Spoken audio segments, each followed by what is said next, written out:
지금 이 자리에 앉아 계시는 모든 분들께서는 세례 교인이라고 생각합니다.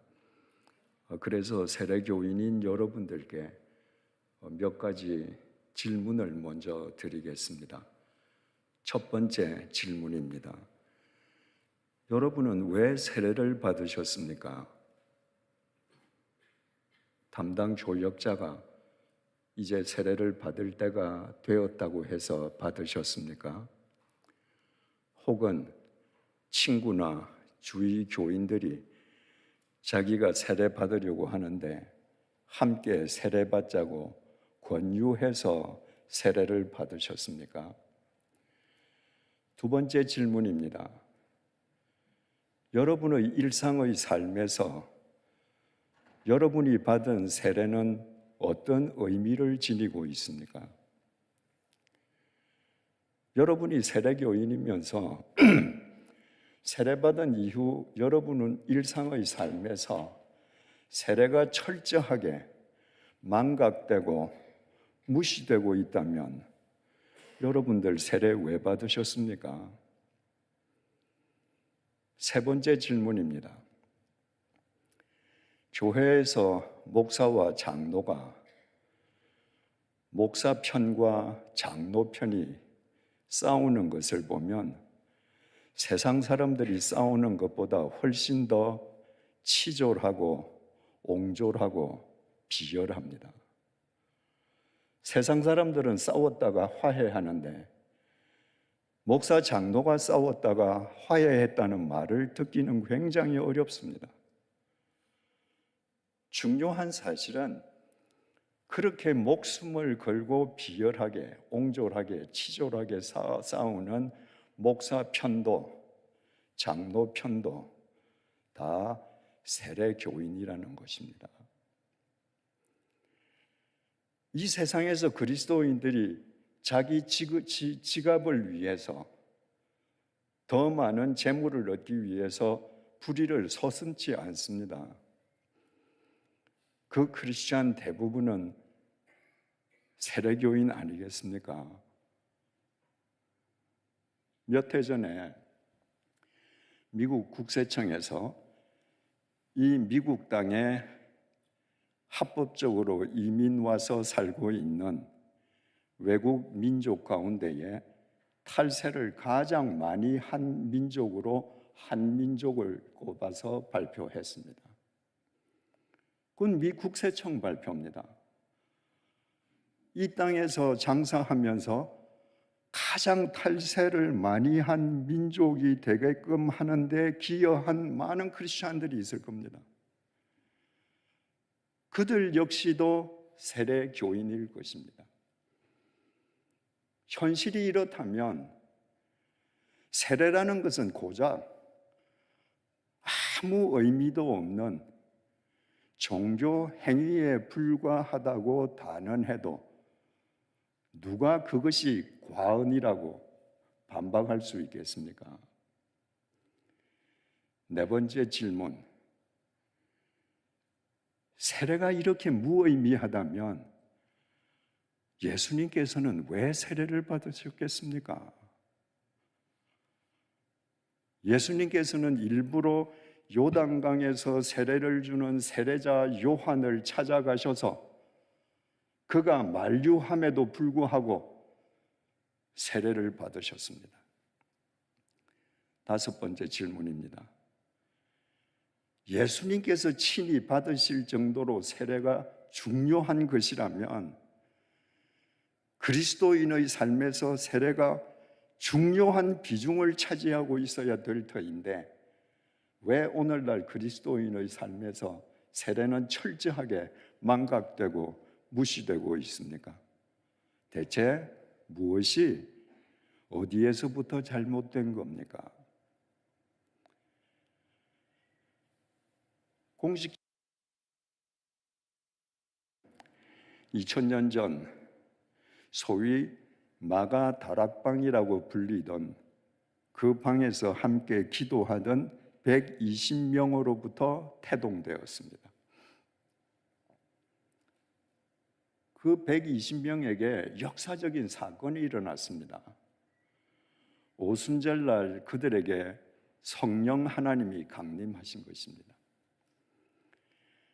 성령을 받은 베드로가 오순절을 지키기 위해서 동서남북 원근 각처 지중해 세계에서 모여든 유대인들을 향해서 사자후를 토했는데, 오늘 본문이 바로 그 설교의 결론에 해당합니다.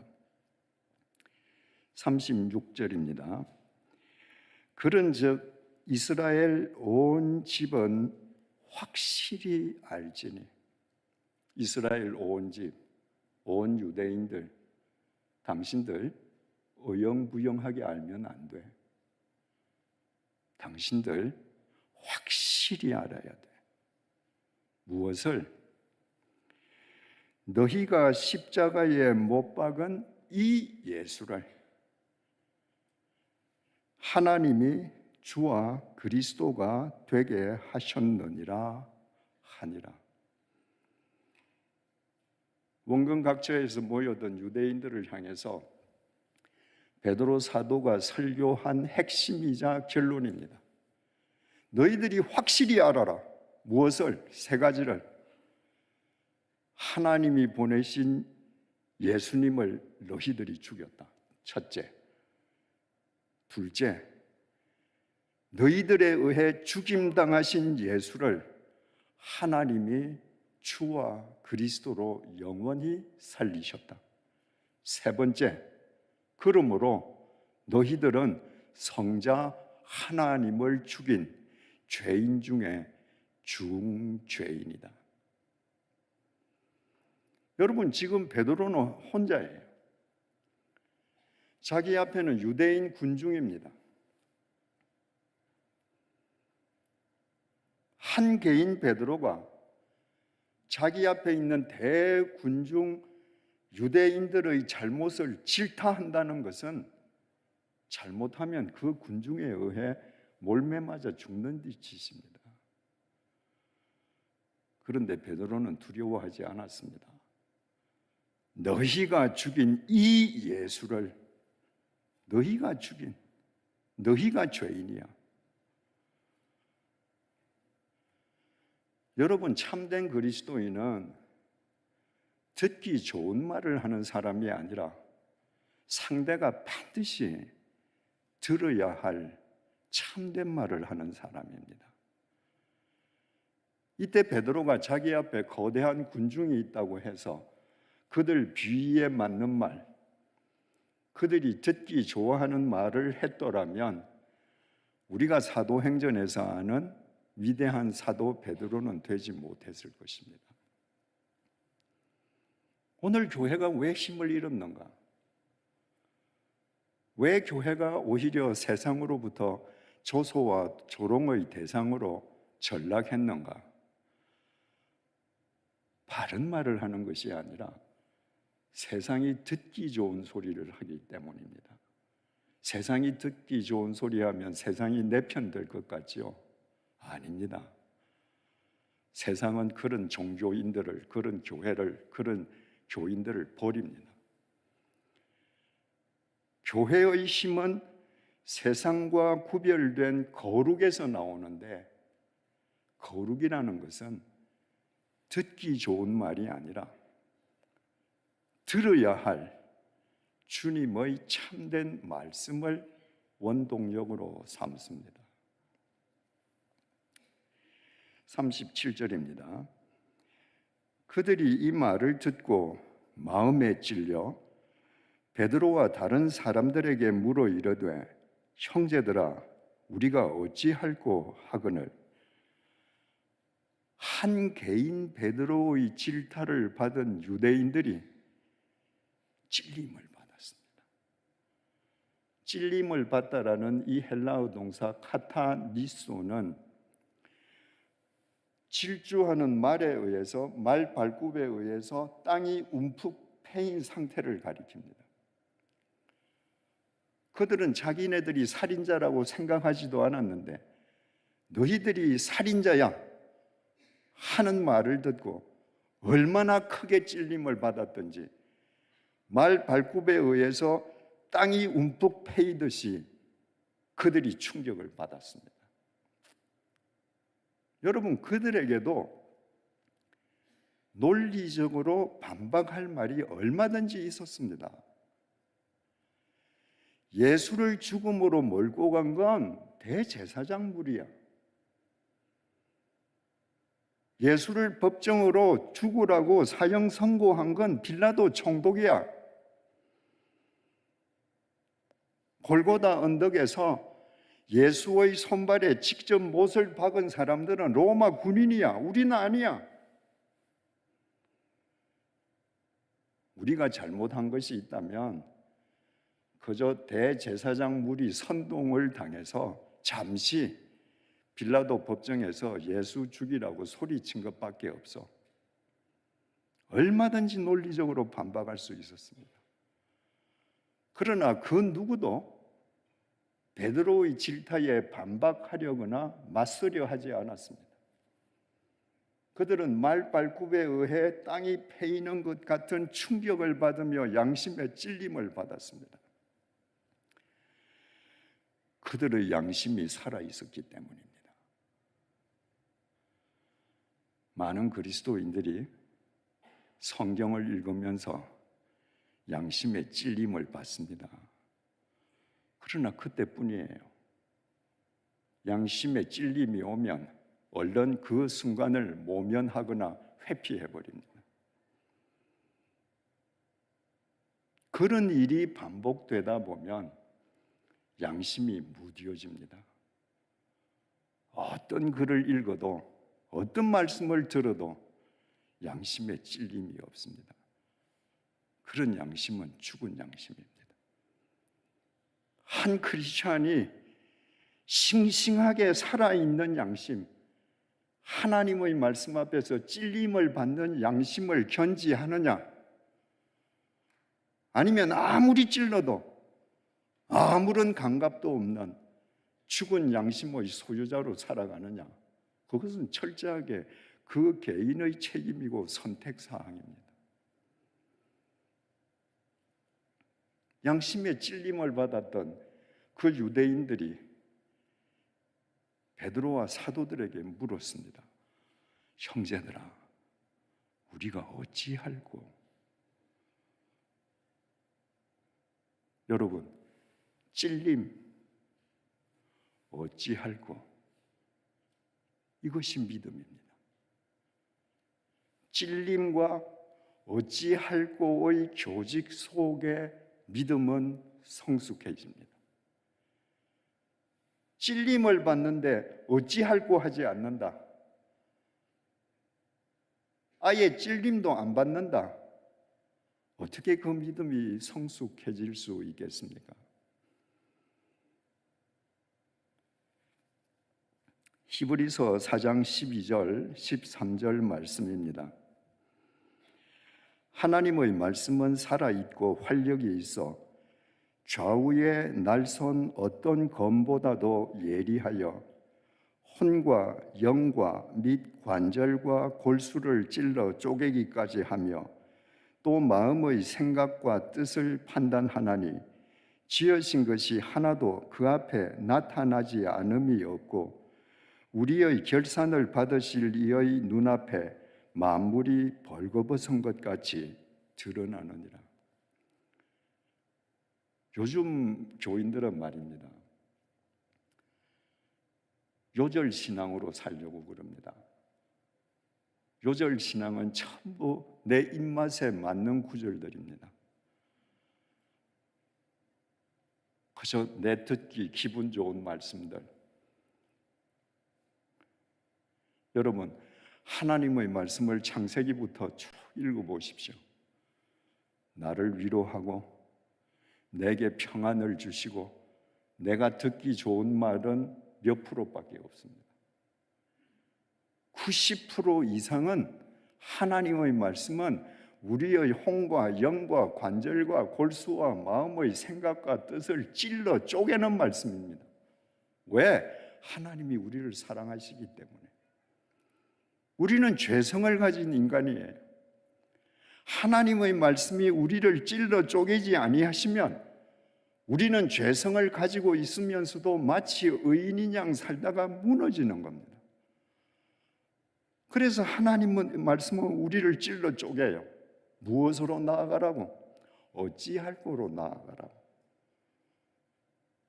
찔림을 받은 사람에게 어찌할 거를 가르쳐주는 책이 성경 말씀입니다. 뭐 다 잘 아시지만 혼, 관절, 골수, 마음, 생각, 뜻 하나도 눈에 안 보이는 거죠. 제가 이렇게 그럴듯하게 여러분들 앞에 서 있어도 제 혼이 어떤 상태인지, 영이 어떤 상태인지, 제 지금 관절이 어디가 어떻게 골마가는지 여러분들 다 모르시잖아요. 중요한 건 저도 모른다는 거예요. 내가 어떤 인간인지 나도 몰라요. 그런데 하나님의 거울 앞에 서면 내 눈으로 볼 수 없는 내 속이 벌거벗은 듯이 다 드러나는 겁니다. 그래서 어찌할 거가 터져 나오는 거예요. 38절 찔림을 받고 어찌할꼬 질문한 유대인들에 대한 베드로의 답변이 38절입니다. 베드로가 이르되 너희가 회개하여 각각 예수 그리스도의 이름으로 세례를 받고 죄사함을 받으라. 그리하면 성령의 선물을 받으리니. 찔림을 받고 어찌할꼬 하는 사람들에게 베드로가 대답했습니다. 38절은 뒤에 가서 다시 상세하게 살펴보겠습니다만은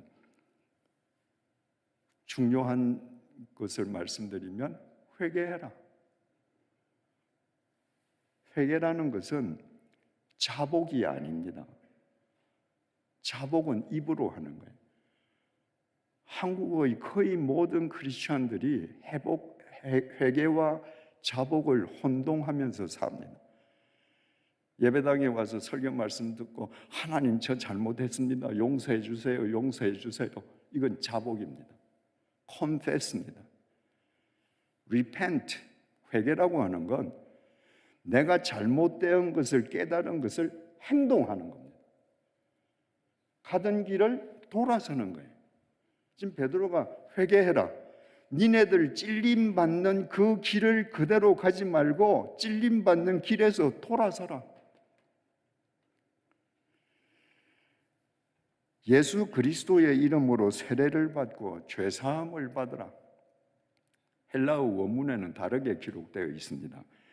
죄사함을 얻기 위해 예수 그리스도의 이름으로 세례를 받으라. 그리하면 성령의 선물을 받으리라. 성령의 선물이라는 그 단어 앞에 아라비아 숫자로 1자가 적혀 있습니다. 그래서 성경 제일 아래쪽 주난 1번을 보면 성령의 선물은 성령을 선물로 받으리라 라는 뜻이기도 하다 이렇게 되어 있습니다. 그러니까 베드로가 찔림을 받고 어찌할꼬 하는 사람들에게 너희들 그 찔림 받는 길에서 돌아서거라. 그리고 죄 사함을 받기 위해서 예수 그리스도의 이름으로 세례를 받으라. 그러면 너희들이 성령님과 동행하는 삶을 살 것이다. 39절에서 41절입니다. 이 약속은 너희와 너희 자녀와 모든 먼데 사람 곧 주 우리 하나님이 얼마든지 부르시는 자들에게 하신 것이라 하고 또 여러 말로 확증하며 권하여 이르되 너희가 이 패역한 세대에서 구원을 받으라 하니 그 말을 받은 사람들은 세례를 받음에 이날의 신도의 수가 3,000이나 더하더라. 찔림을 받고 우리가 어찌할꼬 하는 물음에 돌아서라. 그리고 회개해라.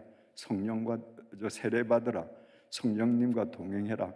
라는 베드로의 답을 받고 그날에 물경 3천 명이 세례를 받았습니다. 다 아시지 않습니까? 성경에 있는 모든 숫자는 남자 장정, 그러니까 가장의 숫자입니다.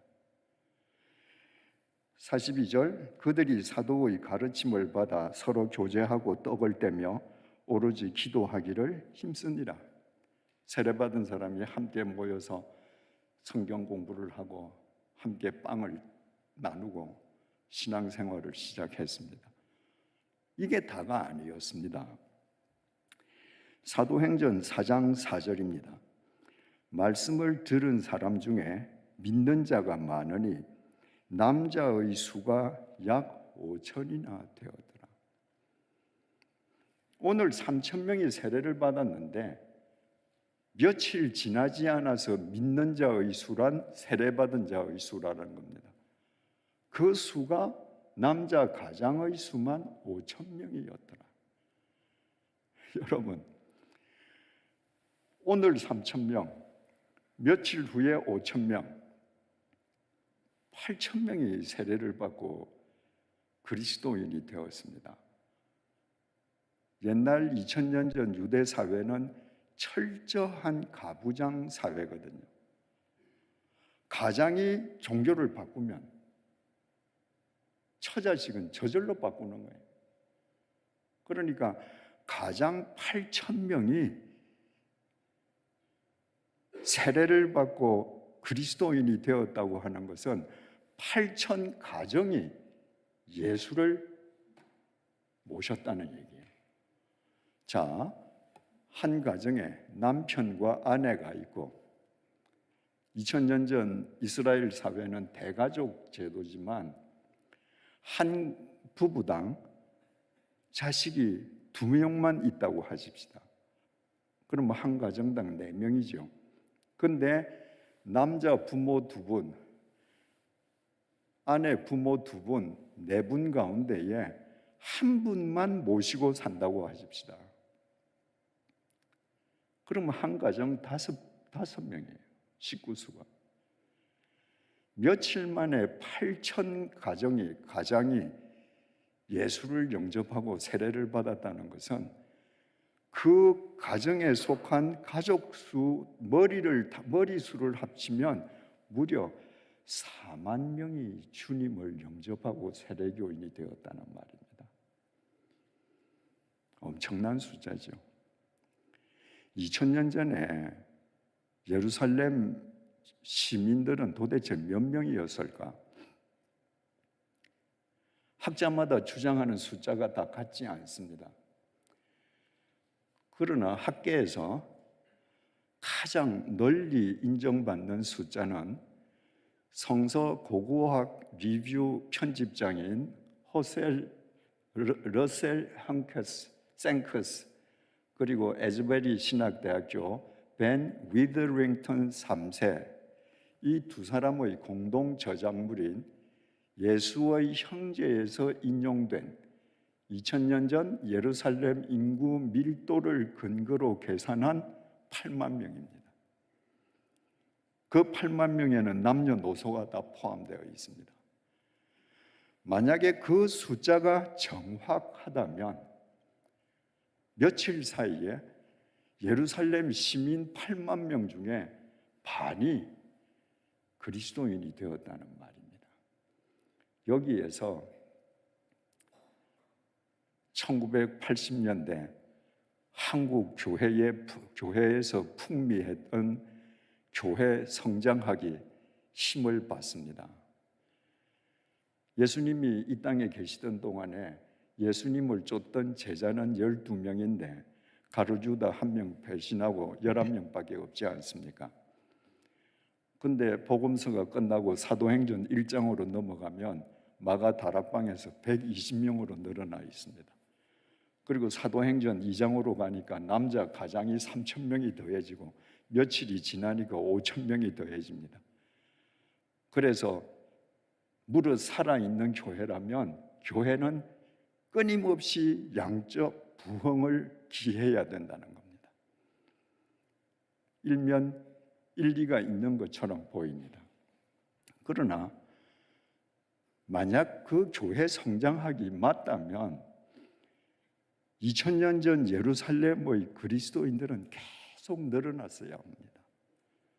정반대였습니다.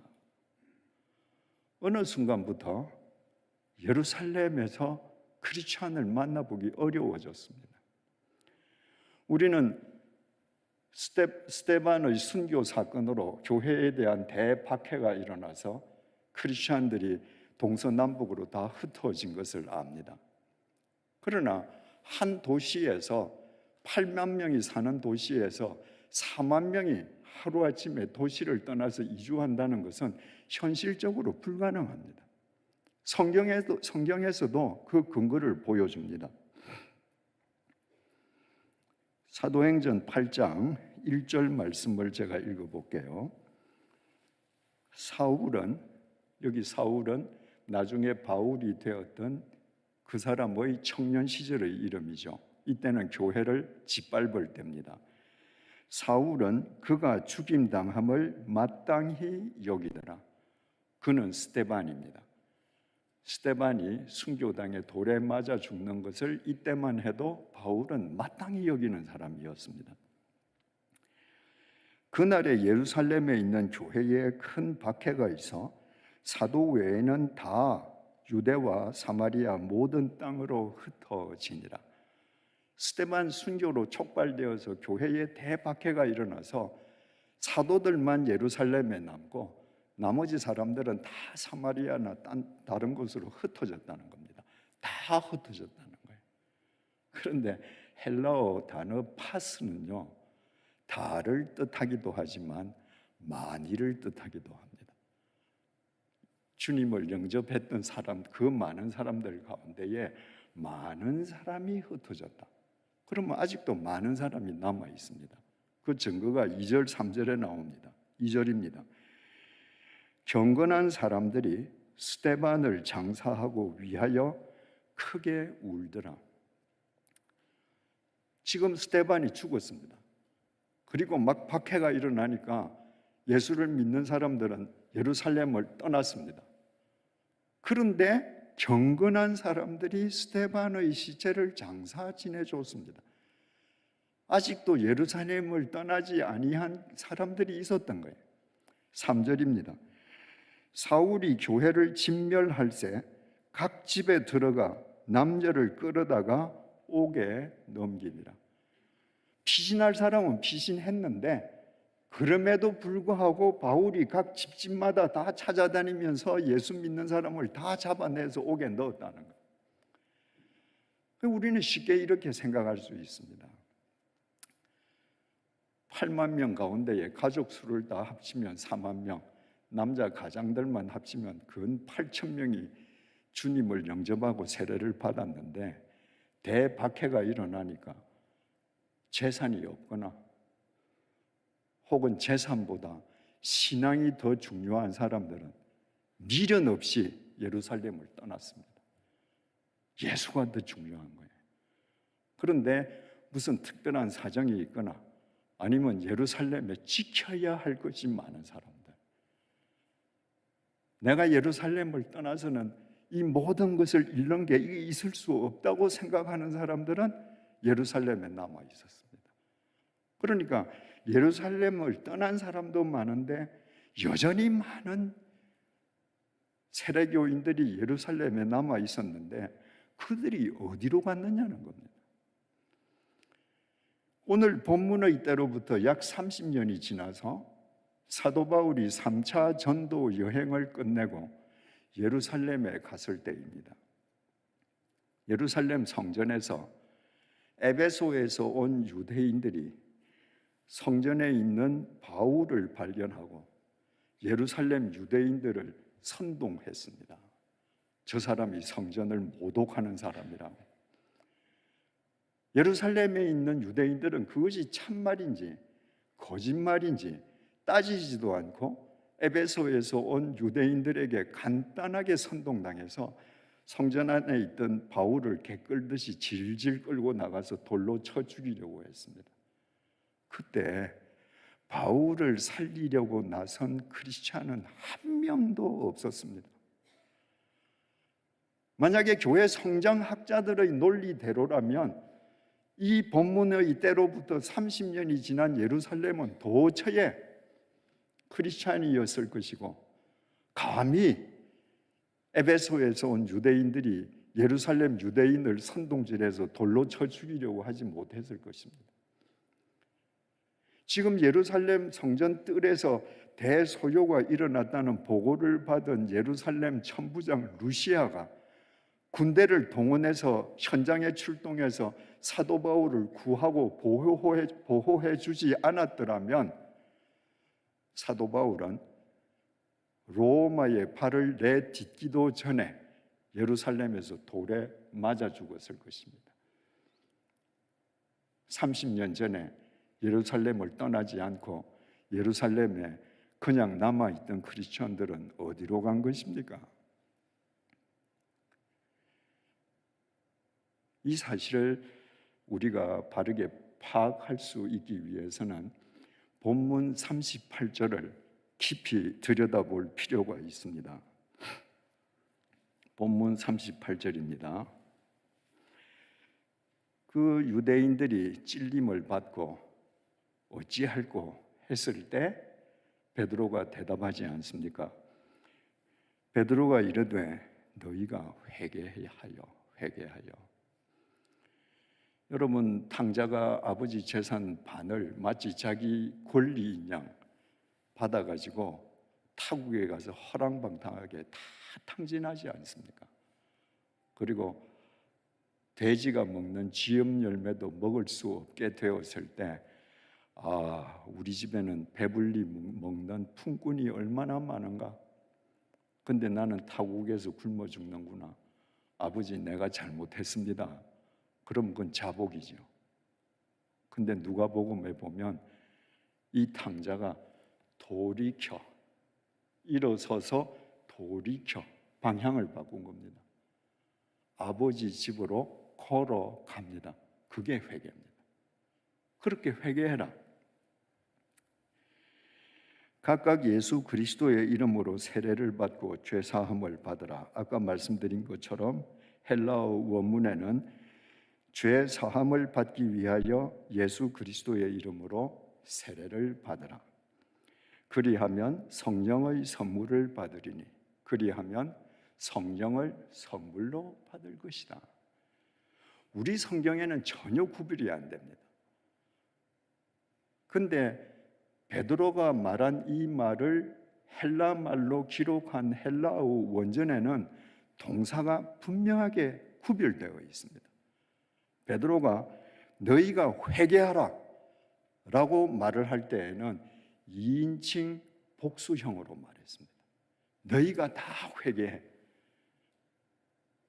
여러분, 회개는 집단적인 회개가 가능합니다. 내가 잘못된 길을 가다가 한 사람이 길을 바꾸면 그렇겠다. 우리가 이 길 가면 안 되겠다. 집단적으로 길을 바꿀 수 있습니다. 회개는. 그런데 각각 예수 그리스도의 이름으로 세례를 받으라. 세례를 받으라. 이것은 2인칭 복수형이 아닙니다. 3인칭 단수형으로 기록되어 있습니다. 그러니까 지금 우리 성경으로 구별되지 않는 이 헬라어 원문을 우리말로 정확하게 옮기면 베드로가 이렇게 말했습니다. 여러분은 모두 회개하십시오. 그리고 각자 자기 자신으로 하여금 세례를 받게 하십시오. 여러분 모두 다 같이 회개하십시오. 그런데 세례는 각자 자기 자신으로 하여금 세례를 받게 하십시오. 여러분, 세례는 절대로 집단적으로 받을 수 없습니다. 세례의 형식은 집단적으로 받을 수 있습니다. 1000명이 집단적으로 받을 수 있습니다. 그런데 세례의 본질은 그리스도와의 연합입니다. 그리스도와의 연합은 집단적으로 이루어지는 것이 아니라 철저하게 개인의 의지에 의한 개인과 하나님의 관계에서 이루어지는 겁니다. 그래서 베드로가 여러분은 회개하십시오. 그리고 각자 자기 자신으로 하여금 세례를 받게 하십시오. 바울이 세례의 본질을 로마서 6장 3절에서 5절에 이렇게 정확하게 밝혔습니다. 무릇 그리스도 예수와 합하여 세례를 받은 우리는, 세례의 본질은 연합이라고 그랬죠. 예수와 합하여 세례를 받은 우리는 그의 죽으심과 합하여 세례를 받은 줄을 알지 못하느냐. 그러므로 우리가 그의 죽으심과 합하여 세례를 받음으로 그와 함께 장사되었나니 이는 아버지의 영광으로 말미암아 그리스도를 죽은 자 가운데서 살리심과 같이 우리로 또한 새 생명 가운데서 행하게 하려 함이라. 만일 우리가 그의 죽으심과 같은 모양으로 연합한 자가 되었으면 또한 그의 부활과 같은 모양으로 연합한 자도 되리라. 우리가 세례를 왜 받는가? 침례교인들처럼 침례탕에 들어가서 몸을 다 잠그든, 아니면 침례교를 제외한 다른 교단 교인들처럼 머리에 물방울을 뿌리는 세례를 받든, 그 세례의 외적 형식을 거치는 이유는 하나입니다. 세례의 본질, 그리스도와 연합하기 위함입니다. 세례를 받다라고 하는 헬라어 동사가 밥티조인데, 그 동사의 본래 뜻은 물에 잠긴다는 뜻입니다. 그래서 예수님께서도 세례 받으실 때 요단강에 가셔서 밥티조 하시지 않았습니까? 자, 이제 요단강에서 옛날 2000년 전에 사람들이 세례받는 그 모양을 생각해 보십시오. 물 속에 온 몸을 잠그기 위해서는 호흡을 하다가 호흡을 끊어야 됩니다. 끊고 물 속에 들어가는 순간에 나는 십자가에서 내 죄를 대신 치르시고 돌아가신 주님의 죽음과 연합하는 거예요. 나는 물 속에서 죽은 겁니다. 나의 옛사람은 죽은 거예요. 물 속에 들어갔다가 내가 나올 때 어떻게 돼요? 숨을 다시 쉽니다. 새 숨입니다. 죽음을 깨뜨리고 부활하신 주님과 연합한 숨입니다. 그러니까 세례의 본질을 구현하는 사람은 옛 삶을 살 수 없고, 세례의 본질을 구현하는 사람은 날마다 자기를 부인하면서 주님 안에서 날마다 새로운 삶을 살 수밖에 없는 거예요. 그런데 세례의 형식만을 모두 다라고 생각하는 사람은 세례가 끝나면 모든 게 종결이에요. 그 세례는 더 이상 내 삶에 아무런 의미가 없습니다. 이와 관련해서 사도 바울이 고린도전서 10장 1절 2절에서 이렇게 말을 합니다. 형제들아, 나는 너희가 알지 못하기를 원하지 아니하노니 우리 조상들이 다 구름 아래에 있고 바다 가운데로 지나며. 지금 바울이 말하기를 우리 조상들이 다 구름 아래에 있고 바다 가운데를 지나갔다. 지금 홍해, 토해 사건을 이야기하는 겁니다. 출애굽한 이스라엘 백성들이 홍해 앞에 섰을 때에 변심한 파라오가 전 군대를 동원해서 추격해 오지 않습니까? 그때 하나님께서 홍해를 가르셨습니다. 그래서 그때 그 홍해를 우리가 토해할 때 모세에게 속하여 다 구름과 바다에서 세례를 받았다. 그 홍해를 도해한 것 자체가 세례를 받은 것이었다. 이렇게 말했습니다. 출애굽을 엑소도스라고 그러잖아요. 헬라 말로 엑스는 어디 밖으로, 호도스는 길입니다. 그러니까 그 노예의 길, 죄악의 길 밖으로 지금 집단적으로 나왔습니다. 어디를 향해서? 가나안을 향해서. 이거 다 집단적인 거예요. 그런데 하나님께서 홍해를 갈라주셨습니다.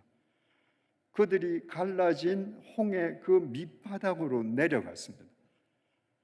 그 밑바닥을 걸어서 홍해 저쪽 언덕 위로 올라갔을 때 홍해 바다가 다시 합쳐졌습니다. 외형적으로 애굽으로 돌아갈 수 있는 길이 없어져 버린 겁니다. 그러니까 그 바다를 도해하는 순간에 에집트에서 노예살이하던 그들의 옛사람은 죽고 저 언덕 위로 올라가는 순간에 가나안을 향한 새 사람으로 거듭나서 그 언덕을 올라가는 거예요. 그러니까 이스라엘 백성들의 이 홍해 도해 사건은 완벽한 세례의 형식을 갖추고 있었던 것입니다. 그래서 우리가 세례를 받았다라고 할 때 그 세례는 세례의 본질이 아니라 형식을 거쳤다는 것입니다. 그러면 그렇게 세례의 형식을 집단적으로 거친 그 사람들이 광야로 들어가서 각 개개인이 세례의 본질적인 삶을 살았는가? 아니었습니다. 그들은 에집트로 돌아갈 수 있는 길이 분명히 끊어져 있음에도 불구하고 마음이 에집트에 사로잡혀 있었습니다. 잠시 먹을 물이 없으면, 잠시 먹거리가 떨어지면, 잠시 고달프면 에집트 가자는 거예요. 에집트에서 그 사람들이 잘 살았습니까? 자기 땅이 있었습니까? 대궐 같은 집이 있었습니까? 아닙니다. 노예입니다. 에집트에 가면 고달픕니다. 그런데도 끊임없이 되돌아가려고 했습니다. 집단적으로 그들이 에집트에 나와서 회개하고 집단적으로 세례의 형식은 거쳤는데 그 다음에 세례의 본질을 구현하는 의무는 개개인의 의무인데 그들은 개개인의 의무를 다하지 않았습니다. 결과가 어떻게 됐습니까? 에집트에서 나온 남자 장정 가장이 60만 명이었습니다. 그 60만 명 가운데에서 가나안 땅에 들어간 사람은 여호수아와 갈렙 두 사람밖에 없습니다. 여호수아와 갈렙 두 사람만 홍해 도해를 하면서 세례의 형식을 거쳤을 뿐만 아니라 하나님과 연합하는 세례의 본질을 살았던 것입니다. 여러분, 이거 얼마나 중요합니까? 세례의 형식은 누구든지 거칠 수 있습니다. 집단적으로 거칠 수 있습니다. 그러나 세례의 본질을 사는 사람은 지극히 적습니다. 그러면 이제 우리 해답을 얻었습니다. 스데반의 박해가 났을 때 많은 사람들이 예루살렘을 떠나기도 했지만 워낙 많은 사람들이 세례를 받아서 또 많은 사람도 예루살렘에 남아 있었습니다. 그들 다 어디 갔습니까?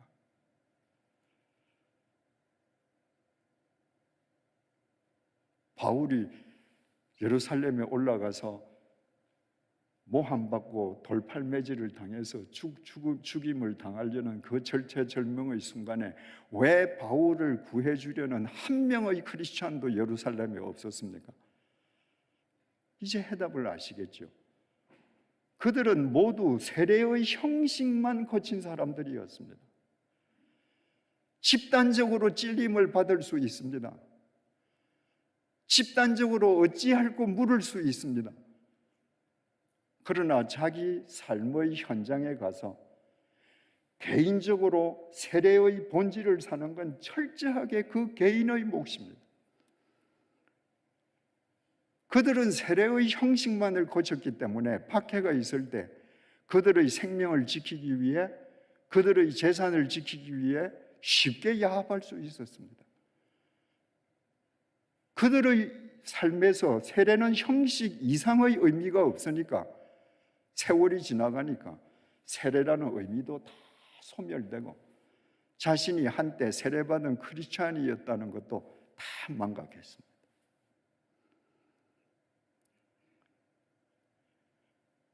우리가 아무리 세례의 형식을 거쳐도 우리가 그리스도의 죽음과 연합해서 옛사람이 죽고 그리스도의 부활과 연합해서 새로운 삶을 사는 주님과의 연합, 부활의 본질을 삶으로 살아내지 않는다면 우리는 광야에서 죽은 59만 9,998명의 출애굽 1세대, 세례를 받긴 받았지만 예루살렘에서 지킬 것을 지키느라고 세례받은 사실조차도 다 망각해버린 그 사람들, 그들과 동일할 수밖에 없습니다.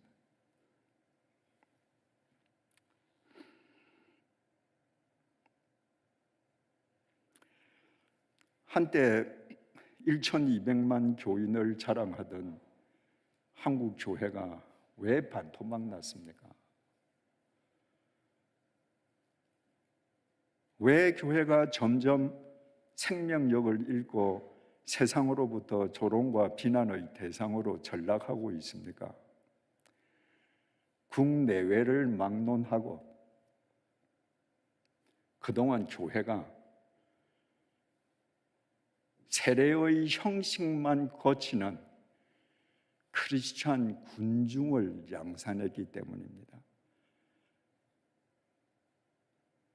세례의 본질을 사는 크리스천을 세우는 일에는 등한시하고 머리수만 늘리는 형식만 거치는 군중만 배출했기 때문입니다.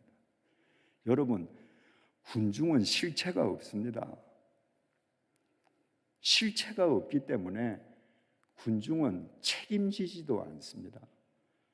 여러분이 깨어있는 세례의 본질을 구현하는 진짜 예수쟁이가 아니라 크리스찬 군중으로 살면요, 여러분은 주님의 말씀이 아니라 아무리 예배당에 다녀도 시류에 휩쓸리면서 여러분 욕망의 노예로 살 수밖에 없습니다.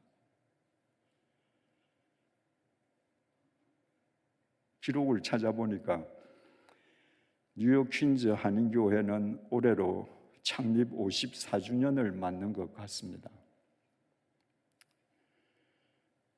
뉴욕 퀸즈 한인교회는 어떻습니까?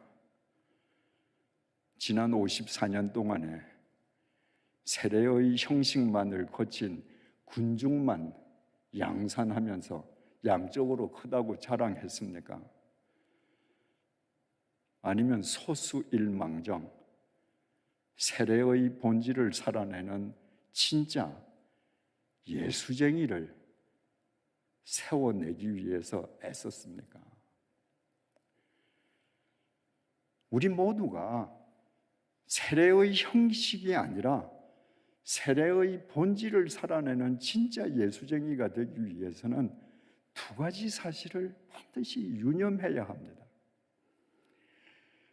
첫째는 그리스도로 옷 입고 살아야 합니다. 갈라디아서 3장 27절입니다. 누구든지 그리스도와 합하기 위하여 세례를 받은 자는, 바울이 갈라디아서 쓰지 않았습니까? 그러니까 정확하게 표현했습니다. 누구든지 그리스도와 합하기 위하여, 합하다? 연합이죠.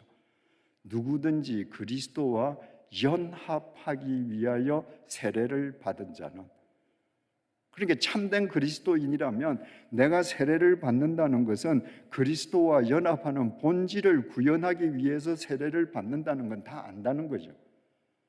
그 사람은 그리스도로 옷 입었느니라.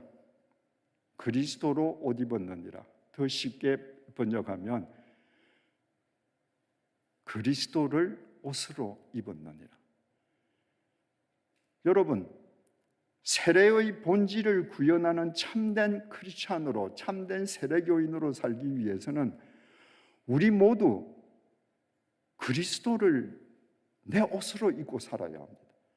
바꾸어 말하면 그리스도의 제복을 입어야 합니다. 누가 봐도 난 예수쟁이야. 여러분, 세상에는 제복을 입고 사는 사람들이 있습니다. 제복을 입고 사는 사람들은 제복을 입고 있는 동안에 함부로 행동하지 못합니다. 의사와 간호사는 하얀 가운을 입습니다. 그 제복의 뜻은 환자의 생명을 최우선으로 지키고 보호하고 살린다는 공식적인 다짐의 옷입니다. 그래서 그분들은 그 제복을 입습니다. 경찰관들도 제복을 입습니다. 사회 질서와 국민의 생명을 절대적으로 지키고 질서를 유지한다. 그 다짐의 옷이 경찰복입니다. 군인도 제복을 입습니다. 적군이 침입하면 국민을 보호하고 국토 방위를 위해서 내 생명을 버린다. 그 맹세의 옷이 군복입니다. 이처럼 군복에는 공적 의무가 수여되어 있기 때문에 제복을 입는 사람들이요, 범죄를 저지르지요. 동일한 범죄를 저지르는 일반인보다 훨씬 혹독한 세상의 비판을 받습니다. 예를 들어서 의사와 간호사가 하얀 제복을 입고 환자를 상대로 의료 사기를 쳤다. 경찰관이 경찰 제복을 입고 끼리끼리 숨어서 거대 도박판을 벌였다.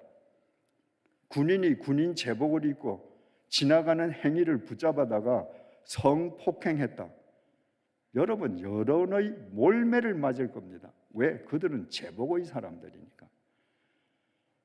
똑같은 잘못을 저지르는데도 세상 사람이 저지르는 잘못보다도 교회와 예수 믿는 사람들이 잘못하면 왜 10배의 비난을 받는지 아십니까?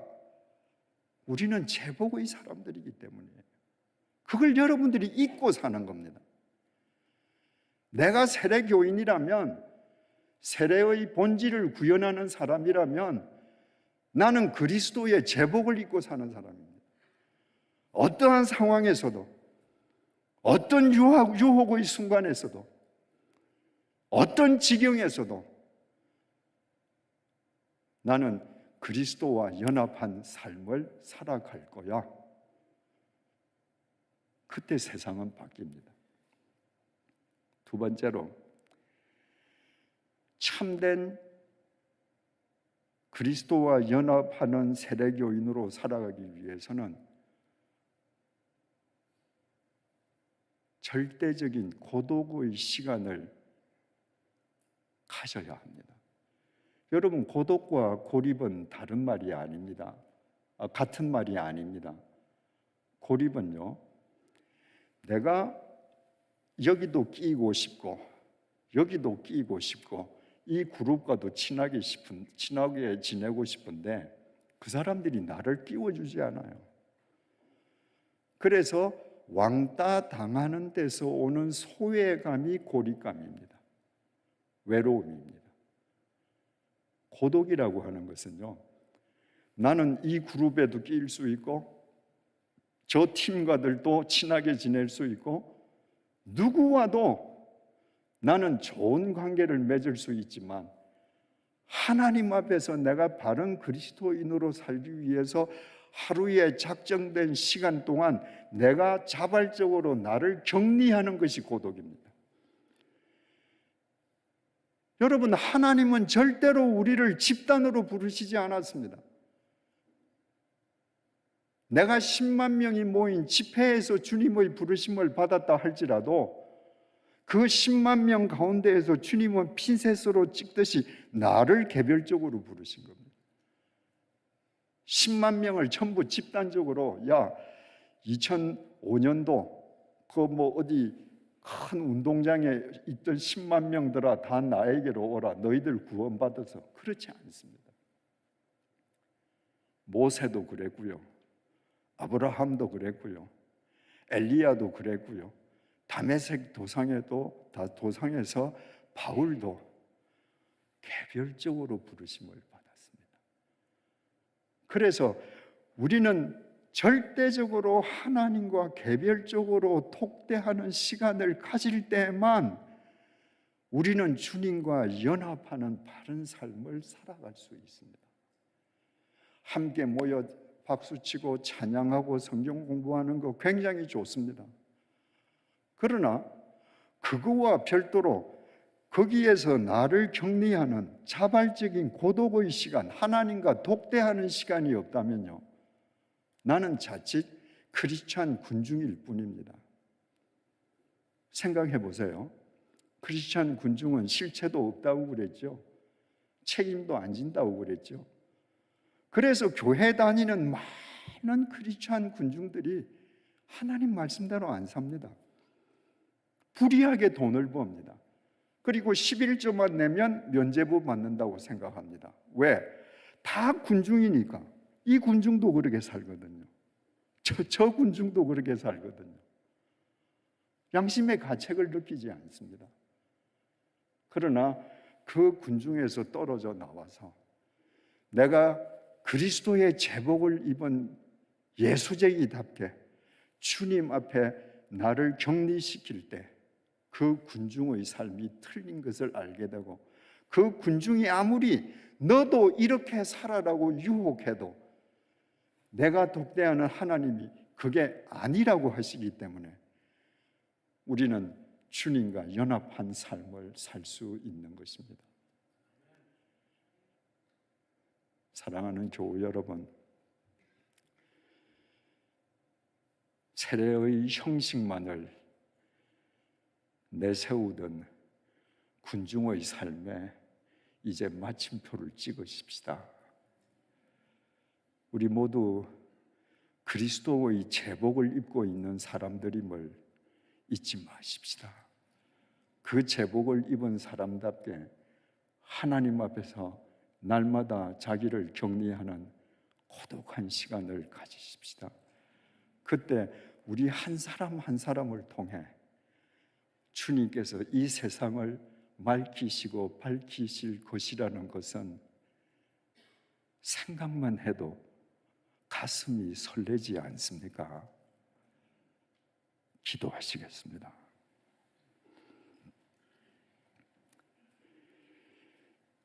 주님, 나는 세례의 형식만을 거친 형식적인 크리스천으로 살아왔습니다. 더 정확하게는 실체도 없는 군중으로 살아왔습니다. 불의한 군중으로 살면서도 다른 사람도 다 그렇게 산다며 양심의 가책을 느끼지도 않았습니다. 오늘 주신 말씀 앞에서 나의 잘못을 회개하오니 용서해 주시기를 간구합니다. 이제부터 하나님의 말씀 앞에서 우리의 양심이 찔림을 받는 살아있는 양심으로 회복되게 해주셔서 우리의 신앙이 찔림과 어찌할꼬의 교직으로 날마다 성숙해지게 도와주십시오. 우리 각자 그리스도의 제복을 입고 하나님과 고독하게 독대함으로 하나님의 도우심 속에서 주님과 연합하는 세례의 본질을 우리 개개인의 삶으로 구현하는 참된 세례 교인으로 살아가게 해 주십시오. 참된 세례 교인으로 살아가는 우리를 통해 땅에 떨어진 교회의 신뢰도가 회복되게 해 주시고 교회에 상처받은 사람들의 영혼이 소생되게 해 주십시오. 참된 세례 교인들의 모임인 퀸즈 한인교회를 통해 뉴욕 땅이 날로 새로워지게 해 주십시오.